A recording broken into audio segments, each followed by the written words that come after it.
All right, hello everyone, and welcome to This Week in Fantasy Baseball. We took a small break there for PitchCon, but we are back, and I'm your host, John Cutt. I'm joined today by Pitcher List writer, and at this point, I think this is maybe your fourth or fifth time on the podcast, so I've kind of stopped counting. But fantasy writer at Pitcher List, Nate Schwartz. Welcome back to the show, Nate. How's it going? Doing great. Thanks for always having me on, John. It's always a pleasure to come on This Week in Fantasy Baseball. Yeah, we were just talking before we started recording about our respective teams' off seasons. Of course, I'm a Twins fan. You have the misfortune of being a Cardinals fan. How's that whole off season been going for you? I mean, you only beat me out or beat us out by 2 weeks on signing a free agent. So, Yeah, it's the same despair of, 78 to 83 wins. And, hopefully the right guys make you want to tune in for 162 games. hmm But I feel like the fan base is on full on implosion mode, but I'm just excited. It's almost baseball time, and there's, I will always be tuning in to watch Jordan Walker hit, and I hope that Quinn Matthews and maybe like a Cooper Jerpy or Tink Hence come up this year and really start exciting things about the future. yeah. It feels like it's kind of been a lot of focus on the future for the last like 2-3 years for the Cardinals, and like we've seen some guys come up, but it always feels like we're just waiting for the prospects to like really kick in for that team. And maybe this is the year that Jordan Walker goes off. Well, we'll see. Yeah, it's they've always been so lucky with Albert and Waino and all of Yep. the devil magic they had, where it's like they always had a Hall of Famer on their team. Everyone always they always had someone who figured it out, and now they didn't. Yeah. And the pivot to freaking out about anything and everything has been enjoyable to watch, to say the least. At least not hmm from the baseball perspective. Yeah. Yeah. Also, just wanted to mention a couple weeks ago, I think at this point, Nate, you got the nomination from the FSWA Fantasy Sports Writers Association for Research Article of the Year. So congratulations on that. I'm sure that's probably exciting and a good indication of all the work that you've put in the last couple of years. Yeah, thank you so much. It was really an honor to see that recognition. Obviously, the article, which is about Process Plus, which is a PLV infused statistic that was, a lot of it was Kyle Bland and working with him. But it was just really, really neat. And to be a finalist myself and see Taylor Tarter, another pitcher list writer in there. So we're hmm doing just all cool stuff. And it was really very, very neat. Yeah, definitely super awesome to see that. And then, yeah, I just mentioned PitchCon was a couple of weeks ago. Nate and I were both on different panels during that conference. I think you were on a panel talking about fantasy tools. So yeah, if those are now on YouTube, so everyone you can go definitely check that out if you haven't already. Lots of good stuff throughout that 4-day conference, and a lot of good money raised as well for ALS. So exciting stuff there. But before we get into it, to the rest of this podcast, just a reminder that you could follow us on Twitter at ThisWeekPL. Send us your fantasy baseball questions at thisweekplpod@gmail.com. Lastly, make sure you subscribe to or follow the podcast on whatever streaming platform you listen to.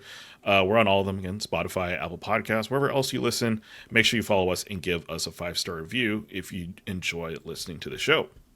So this week we are going to be talking, Nate, about your article about Grayson Rodriguez and the step that he needs to take forward. And I think Grayson is kind of an interesting name because in the last 2 seasons, like we've seen a lot of like interesting promise from him, but at the same time, he was dealing with injuries at least last season in 2024, and he only managed, I think it was 23 starts. Basically, he didn't pitch the full season. He was about out for 2.5 months with injury. But looking at GrayRod, like he's clearly the ace of this Orioles staff now that Corbin Burns is gone.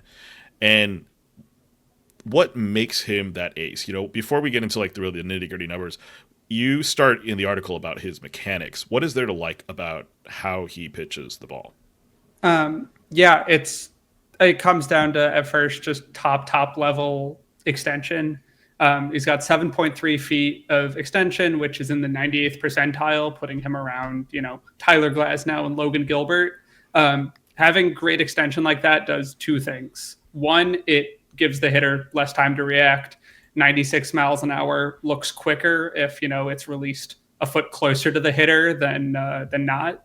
But second, because he's getting such a large stride, he's actually releasing the ball pretty low, which is really good, primarily for his fastball, to give him a good attack angle.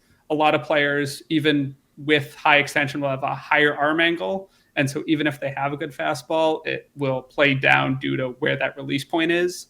But he has this great extension that allows him to get low and allows him to be closer to the hitter. That makes all of his stuff play up just very, very well when it's executed correctly.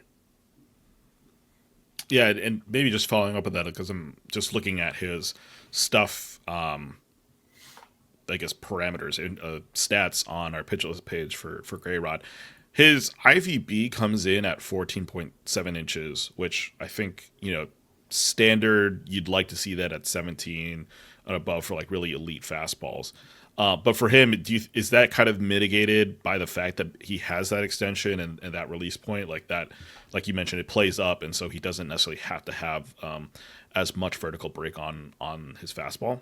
Yes and no. I know it's been going around on Twitter a lot recently, but there's this great app out there. I think it was by Max Bay that does the induced vertical movement above expected or compared to expected based on a pitcher's arm angle. And Grayson Rodriguez gets perfectly average ride on his fastball for his arm angle, but gets more unexpected run. He gets a lot of run on that fastball. So having good extension and a low release allows him to get whiffs, but it has this like weird run to it that leads to some contact problems that I think are pretty niche, and I'm not sure necessarily how he can fully combat it. Okay. Yeah, that's interesting to note. All right, so looking at GrayRod's 2024, 116 innings, 13 wins, 4 losses, 11 quality starts. Really good ERA, 3.86, 1.24 whip. And a lot of that came from that fastball. So he relied on it 46% of the time last season, which was actually down from his usage rate in 2023. So I guess last season he was at 46, the season before 49.6. So he used it a little bit less in 2023. We talked a little bit about the mechanics of that fastball. What are kind of the good and the bad things that come with using a pitch that much? Yeah, so the good, it's one of the better fastballs out there for a starter. It grades out at 107 Stuff Plus, which in the kind of Stuff Plus 2.0 run actually is kind of towards the top. And it has good velocity at 96. And yeah, as you said, the release point is very, very good. But the not so good is the shape. As we just talked about, the run leads to his batting average on balls in play inflating a lot. And it's easy to look at that BABIP on his fastball and see a 373 mark in 2024 and an absurd 430 in 2023. And you're like, there's no way that's going to continue. But because it gets run, that ends up with hitters, making contact even when they're confused or get overmatched. Usually the good IVB or the good ride on a fastball causes the pitch to rise more than where a hitter expects. So they swing, the ball goes above the bat, and it's a whiff. Here, the pitch comes in, it is about, where they expect it vertically. So they have the barrel in the right spot or the bat in the right spot, but maybe not the barrel because it runs more. And that's where they get sawed off and they get some cheap hits. He has, below average ICR rate and doesn't give up a lot of barrels with the pitch, but he still has these ridiculously high batting average of balls in play and batting average. So I think it's just a pitch because he puts it high in the zone and kind of flirts with danger. He's able to avoid really bad danger in barrels and actual, slugging. but he can't get just the true dominance with the pitch that, you might think for a guy with a power fastball like that. Mm-hmm. Yeah, I think there was a good tweet a couple days ago. I think it was from Enosaurus about how vertical movement versus horizontal movement, like, which ones do you prefer? And I think they were talking about how if you have more horizontal movement, the batters are still able to kind of, it's still easier for a batter to kind of make some contact, because the bat path and the lateral does not. There's just more room for error, I guess, in terms of hitting the ball, like what you're talking about with how when the pitch runs in on right-handed batters for GrayRod. I'm assuming that also just means that he does a little bit better against lefties, because then the ball's kind of going away from them a little bit more rather than coming into them on their bat. Yeah, that's correct. He is a very reverse platoon splits pitcher on his fastball, which is pretty unusual in this day and age for a guy who isn't throwing a sinker. Yeah. It's kind of funny then that basically that pitch kind of, you mentioned in the article, kind of acts like a two-seamer because of that run. So not saying that is a kind of a hybrid pitch, but it is interesting that because of the way he throws it, it doesn't necessarily act exactly like some batters would expect a fastball to, and that helps versus whether you're a righty or a lefty facing him, which I find really, really interesting. All right, so let's get into his secondaries here. So of course he uses that four-seamer half the time, so his secondaries don't get a ton of usage comparatively to maybe how other pitchers might employ secondaries, but the one he uses the most is his changeup. He used it 21% of the time last season. It's got really good numbers: a 20% swinging strike rate, a 31% CSW, and then a 35% whiff rate. What makes this changeup so good in how he uses it with that fastball? Yeah, so it has elite separation from the fastball. I might even go as far to say is some of the best separation in baseball. There's a 14-inch difference in vertical movement and 11 miles an hour of velocity difference between the two pitches. The only other starter who comes close to that in terms of vertical break and velocity difference is Spencer Schwellenbach, and that's his fastball and splitter combo. And that doesn't even take into account the horizontal movement. The Grayson Rodriguez's fastball and changeup have the same amount of horizontal movement at 12 inches. So it really does look like the same pitch until the changeup dives down. He obviously, as you said, has gotten great whiff rates on it, doesn't give up a lot of hard contact. The only issue I really see with it is that he throws it in the zone 47% of the time, which is 90th percentile for changeups.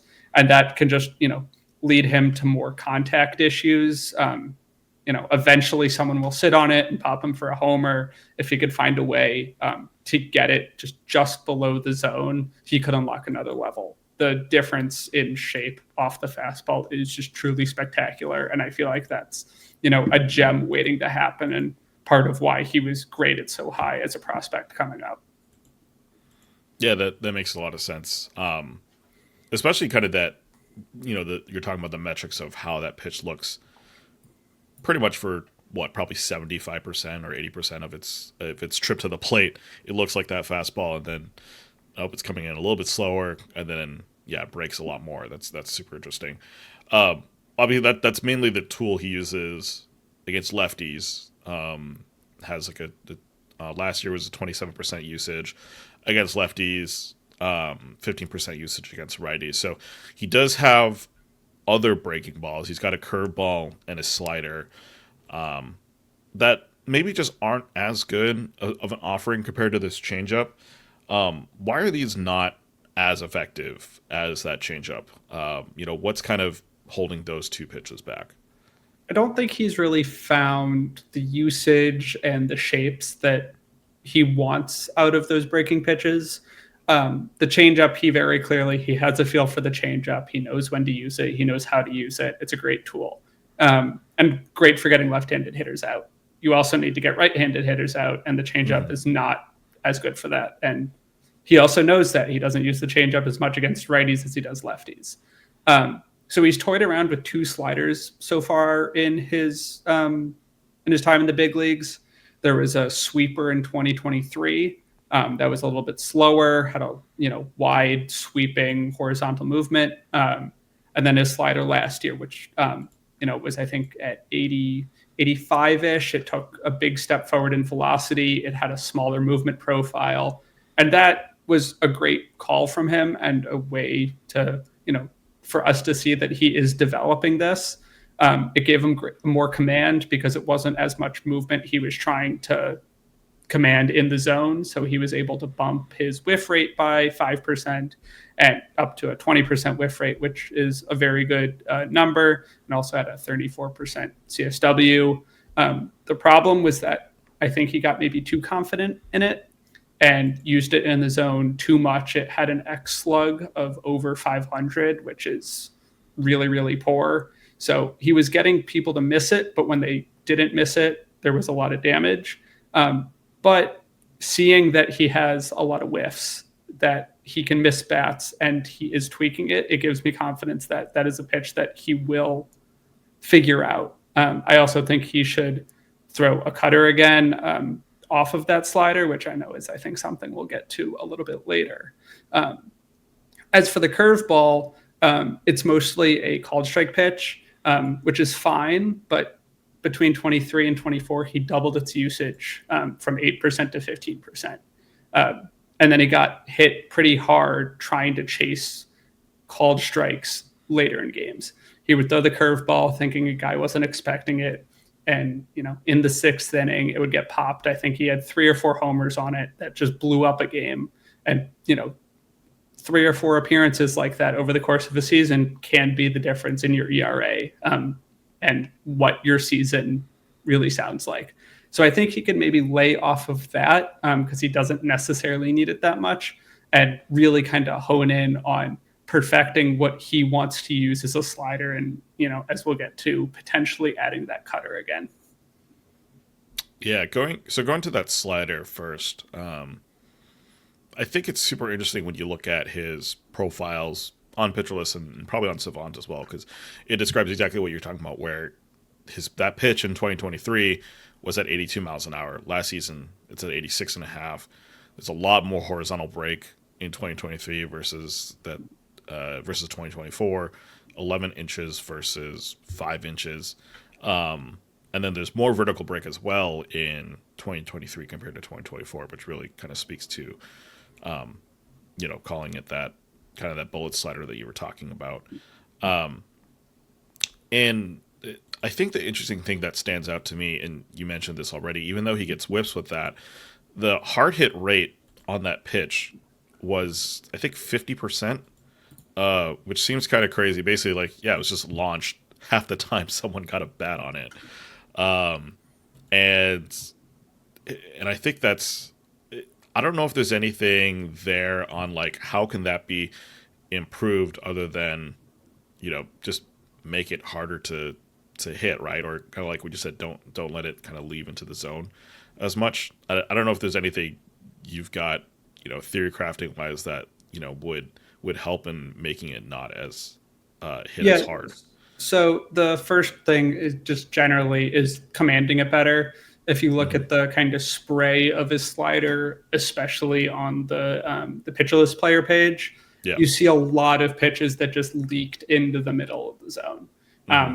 There's a lot of pitches that hung up way more than they should have, and I can't look at any of them specifically, but I'm sure that's, where 90% of the damage is done. You can see where he's targeting, but he just needs a bit more of command to really capitalize on the pitch. If he wants to throw something with a little bit of horizontal movement in the zone, that comes back to his cutter. Right. And we can, I can elaborate on this a little bit right now, but the cutter is a great contact mitigation pitch, both to left-handed hitters and right-handed hitters, because it's got the velocity kind of close to a fastball and that in-between movement profile. It might be a slider, it might be a fastball.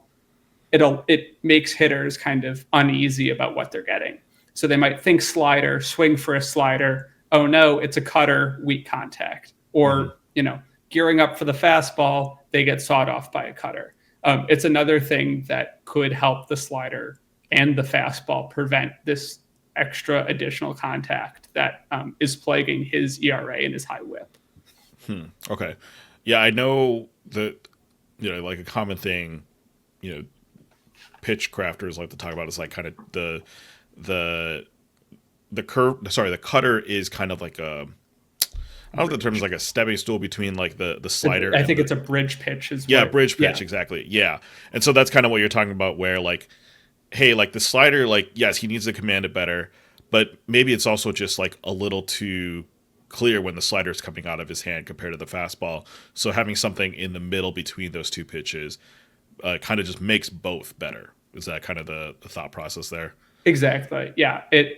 One has the potential to be a good pitch on its own because most of what Grayson throws is high quality stuff. And it makes the rest of the arsenal just work together in more congruence.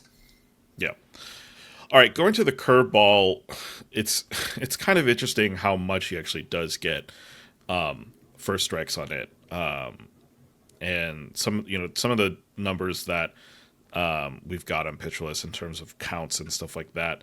He's got like a 64% first strike rate, which is just your swings and your called strikes divided by your pitches in 0-0 counts, which is, it doesn't necessarily talk about how much he's throwing it in 0-0 counts, but it does kind of mention he does like throwing it a lot and getting strikes with it because it seems to be working. Is there really any other reason for him to keep that pitch around other than just to, provide something new to a player from time to time? I know you mentioned, sometimes it can just get, taken for a homer, but it seems to be not really a pitch that helps him other than just throw someone off, like maybe second time through the order or something like that. Yeah, it's certainly a great tool to have. You have to tell hitters that they need to be aware of it.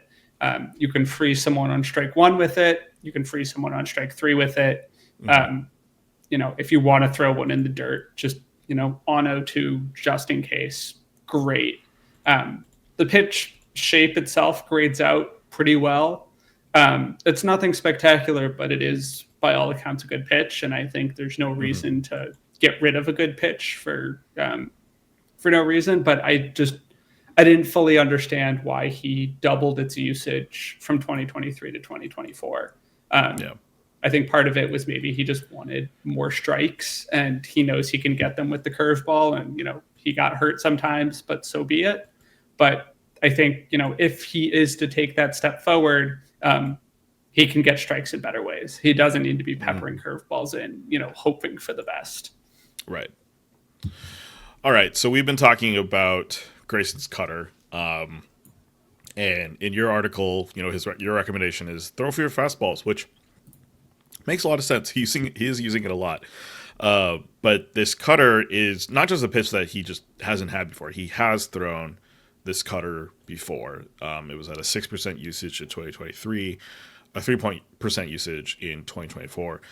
Before we get into, and we already kind of talked about why he should add a cutter, maybe can we just talk about like why was his cutter maybe not used so much? Like kind of what were the problems with the pitch, both in 2023 and 2024?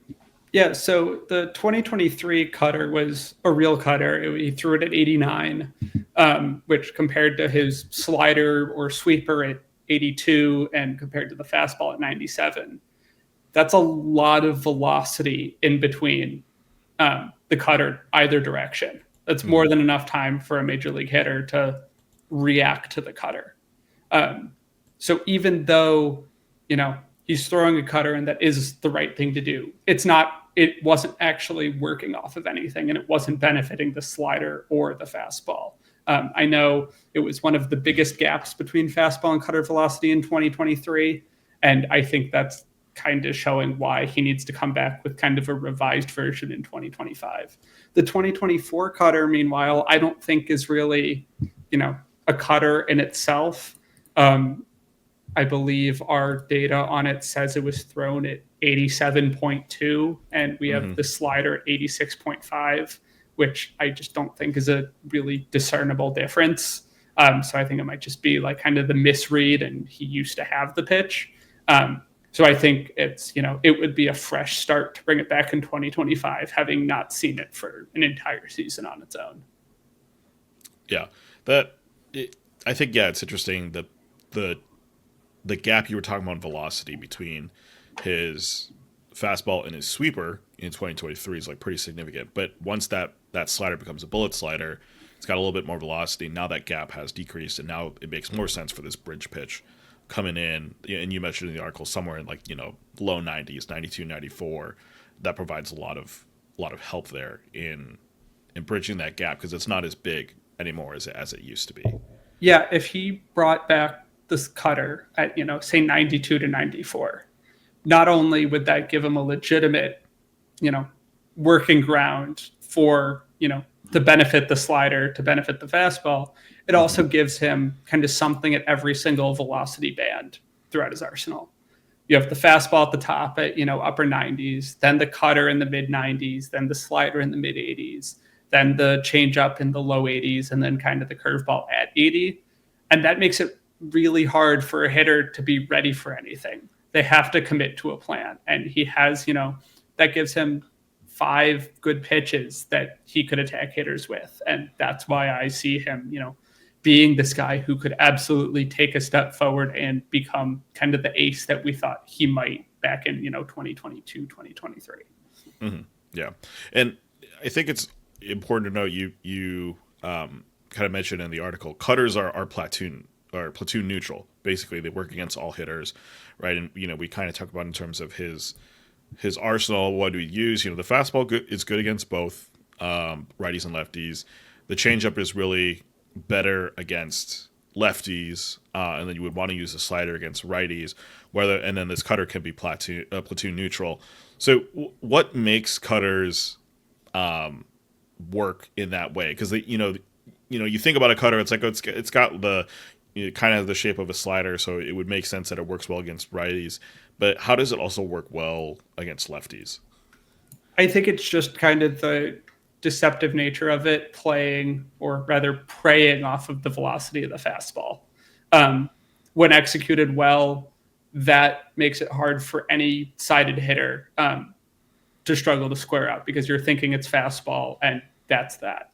The reason a slider or a sweeper isn't necessarily a platoon neutral pitch is, there's enough time for the left-handed batter to just absolutely square up a right-handed slider. It's in their bat path. It lines up perfectly.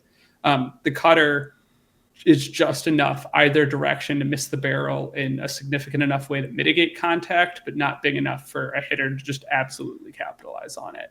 Mm-hmm. And Grayson has done an excellent job fastball changeup to get lefties out. They only hit 205 against him last year with, I think it was like 270-ish WOBA overall. Right-handed hitters, on the other hand, hit for 279 and a 347 WOBA.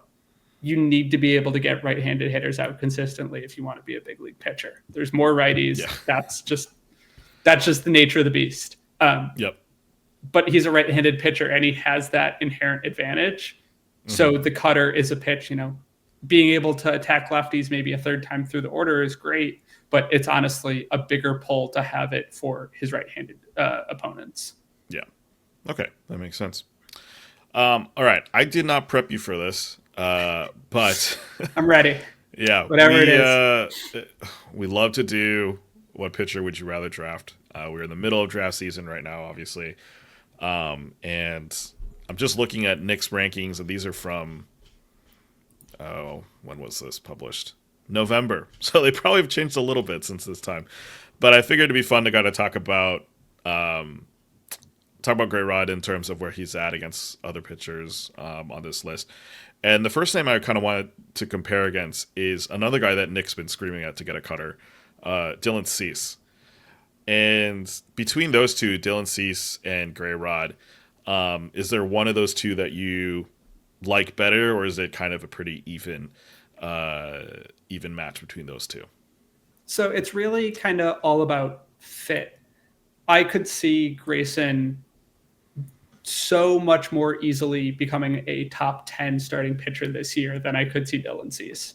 We know Dylan Cease is going to get the strikeouts. That's not a question. Yep. We don't know anything else. He's going to get shelled some days, and we don't even know where he's pitching. He could be getting traded to the Red Sox or somewhere. I don't see his, like, I feel like we've already kind of seen Dylan Cease's, he's rose to what we think is his peak and has kind of plateaued a little bit. And Grayson is only 25 years old and still has that immense potential, and is, in his 2 big league seasons, we've seen him tweak stuff pretty significantly, in the way that I think, around this range of pitchers, I think Grayson just has the higher ceiling. And both of their floors are pretty similar because they both have, good enough stuff to be regarded this well, that I would kind of steer clear of Dylan Cease given the option. Okay, makes sense. All right, next comparison, and you make this comparison in the article, just very briefly. Grayson Rodriguez or Spencer Schwellenbach? Now, that's a good one. They're both 2 pitchers who have a whole bunch of pitches and do a lot of, very exciting stuff. I think, again, Rodriguez probably has the higher ceiling overall, especially this year. I could see his jump to, becoming an ace more likely than Schwellenbach. Mm-hmm. But I think Schwellenbach's floor is considerably higher. We've seen that consistency. We've kind of see him be able to handle kind of more difficult problems than what we've seen from Grayson. And I think, if I'm throwing someone out there every 5 days, I'm more confident that Schwellenbach might be getting, might not have the blow up that I think Grayson is susceptible to. Okay. That I think I would go Schwellenbach, but that is as much of a toss up as I think you'll get. And I hope I am kind of given that decision made for me come draft day. Yeah. I don't want to have to be the one to pick. Right. No, that makes sense. Speaking of drafts, I guess kind of the question here I've got is, when it comes to pitchers like Grayson who are in that, kind of SP2 range, right? So these are your guys who aren't necessarily the top 10 pitchers, but that you could get there. Are these guys that you like to go after in drafts, or do you tend to go after kind of the more higher elite SP1 stuff and then maybe fill out your team with a little bit more like SP3, SP4 guys? I am absolutely a wait on pitching guy. I know granted this is Nick's philosophy, and it's always been mine as a pitching guy growing up, and as I've gotten into the fantasy and analysis space, I trust my ability to evaluate pitchers in season and in my off-season work. I don't want to pay the price. I would rather stock up on 4, 5, 6 good hitters, get that floor, and then when just looking at the kind of ADP boards, I am absolutely going to feast on what's available, starting in the like 80 to 120 pick range. Like even Schwellenbach has kind of trickled up to like 83 as a popular breakout pick, and Grayson's at 104, like around Sonny Gray, Hunter Brown. Like I am absolutely picking that up everywhere I can. There's so much potential. Like you see all of these potential aces with maybe a question mark here or there. And I would rather take that gamble because these are talented guys who I think more than definitely could make that jump. Yeah. You kind of asked the next question that I was going to ask, which, and I think I know what your answer is here. Grayson and Sonny Gray are literally like right at the same ADP. I think Sonny Gray is like a little bit closer at like 104.6. Grayson's at 104.7. This is based on NFBC data. Which guy do you like better at that spot? I like Grayson. Yeah. Like there are, I think in a lot of situations, I will actually tend to take the older guy, the established vet that we know what we're getting at this range. But I think we're going to get like 160, 170 innings from Grayson this year. And I can't fully confidently say the same about Sonny Gray. I just think that Hmm. the upside is a little too much not to wait on or, pass up on this late in a draft as a SP1 or SP2. Yeah. Yeah. All right. Last one. Grayson Rodriguez or Roki Sasaki? Grayson Rodriguez. I have been Okay. very hesitant of Sasaki. Um, there was the news about, he declined Tommy John. Yep. There's potentially some issues with his fastball and how good it's going to play with the big league ball. That, like, I think he obviously has the super high ace potential, but I think it's going to take a lot of work to get there.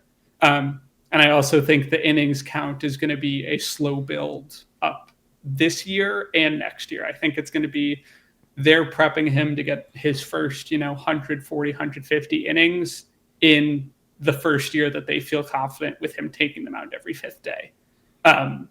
So I'm kind of steering clear almost at all cost. And there was an FYPD draft I had a couple of weeks ago where I traded the 1-1 because Oh, interesting. I'm a little weary of what that's going to bring and just kind of wanted to cash out given the opportunity.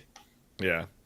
It is kind of funny because Nate and I are also in a dynasty draft or a dynasty league together. I had the 1-1 there, and I did take up Yes. Sasaki. So we'll see how that one pans out. Of course, the Dodgers basically have like a 7-man rotation now with them just re-signing Clayton Kershaw, but someone's probably getting hurt in spring training, so we'll see how that all It shakes out for that team. might be Kershaw himself. I know. Yeah, exactly. I know don't the if he's pitcher list completely Discord healthy. today was talking about how many starts are we going to see out of him, Yeah. and I think he might enjoy himself on the 60-day IL up until September.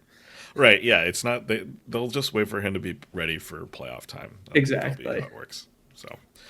All right. Well, Nate, thanks for coming on the show. Always a pleasure to talk about baseball with you. And yeah, before we let you go, any way that people can follow you on social media, and then also kind of what's coming up from you this year in Pitcher List. Yeah. So, first of all, thank you for having me on. I agree. I also cannot remember how many times I've been on the pod, but it's an enjoyable time every time.